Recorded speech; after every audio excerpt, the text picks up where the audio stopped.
Hey, what's up everybody? Video 44 coming at you with another video. So I'm standing here thinking about DeAndre Ayton and his situation. He doesn't look too happy. Obviously, we've talked about it at length. I think the motivation that is behind him being upset and everything that he's going through right now could potentially make it so that he plays absolutely amazing. And if I'm Chris Paul, I'm looking to get him the ball as much as humanly possible in the first couple of games of the season. I want to see exactly how he reacts to his anger. Because I'm sitting back and I'm watching Lamar Jackson go through something in football, and he's playing completely amazing in regards to it. His contractual situation did not go well, this, that, and the third. And because he hasn't been paid, he's gone out there on a mission with a chip on his shoulder, playing some of the best football of his life. I don't think it's far-fetched that DeAndre Ayton does something similar. I don't think that at all. I think this is a very talented young man. I think he's caught a very raw deal in a lot of different angles in regards to his situation, including the fact that he's the governor and the owner of the team and everything that is going on with that. I just think that DeAndre Ayton is somebody that you could. It's optimistic to think that he's going to play outside of himself early on.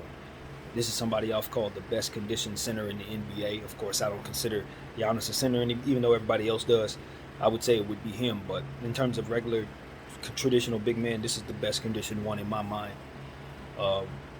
And I think a lot of what he's been asked to do in Phoenix has limited his game. When he was drafted as a first overall pick, he was somebody who could stretch the floor. That was one of the things that they said about him, along with his motor and his his athleticism and his continuous offensive attack in the paint. He's also somebody who could stretch the floor at will. And since he's become drafted with the Phoenix Suns, they haven't asked him to shoot the ball at all. I think that has directly led to the argument against his fifth year and that extra $40 million that he ultimately didn't get. I do believe that. I don't think there's any other argument against it other than the fact that maybe he doesn't stretch the floor like other guards comparable to his level.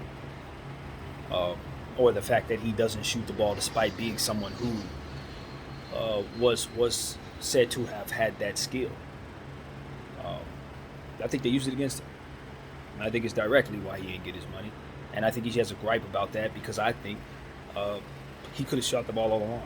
I think Phoenix didn't allow him to shoot the ball.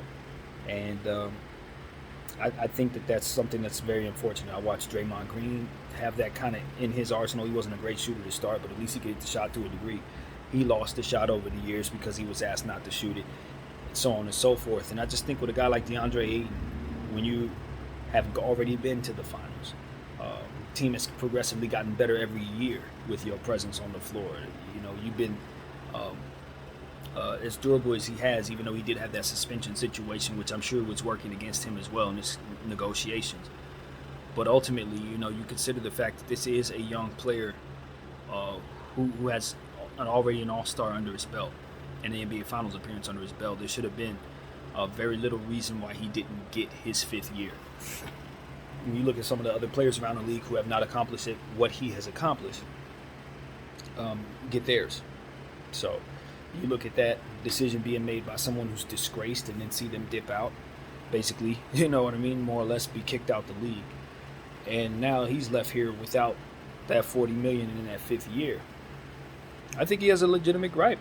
I think he should be very upset, and I think he should be taking it out on the league, to be completely honest with you. And I think Chris Paul should help him with that. I think Chris Paul should feed him as much as possible, and I think good things will happen because of it. Looking at his energy in regards to the situation, he said something today, and he said nobody cares about, and I'm paraphrasing of course, but he said nobody cares about the awkwardness. Nobody cares about it being uncomfortable. And I think that it just speaks to a certain finality, a finite understanding that he's not going to be looking to get along with Monty Williams. That's how I took that.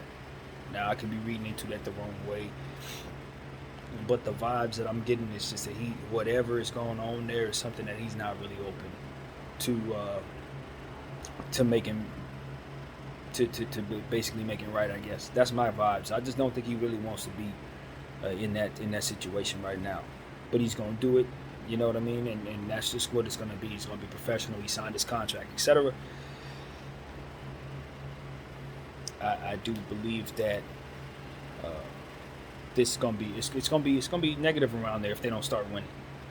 If they get off to a slow start, it's gonna be negative around there. So that's another reason why I think he's gonna take it out on the league, and I think they're not gonna struggle as much as people think they are because they do have a good team. They have a balanced roster that can play both sides of the floor. They have won games. They know how to win in the regular season, and everybody's healthy.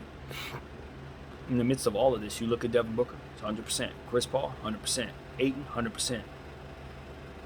Bridges, always 100%. Cam Johnson, 100%. Like, you look at their team, and they're healthy.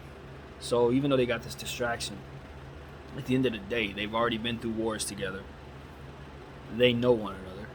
They're one of the few teams coming back with most of their talent. So I'm curious to see what happens. You know, with Cam Johnson taking a step forward, a lot of what goes on with the Phoenix Suns will have to do with his ascension.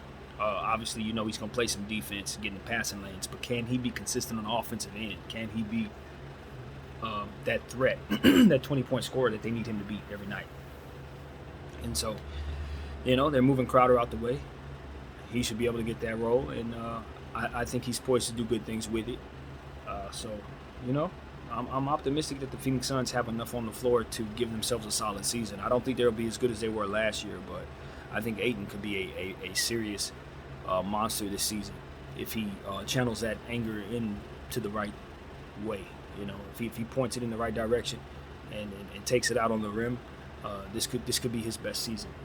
So that's what I'm poised to see happen. I think that's going to be a great possibility.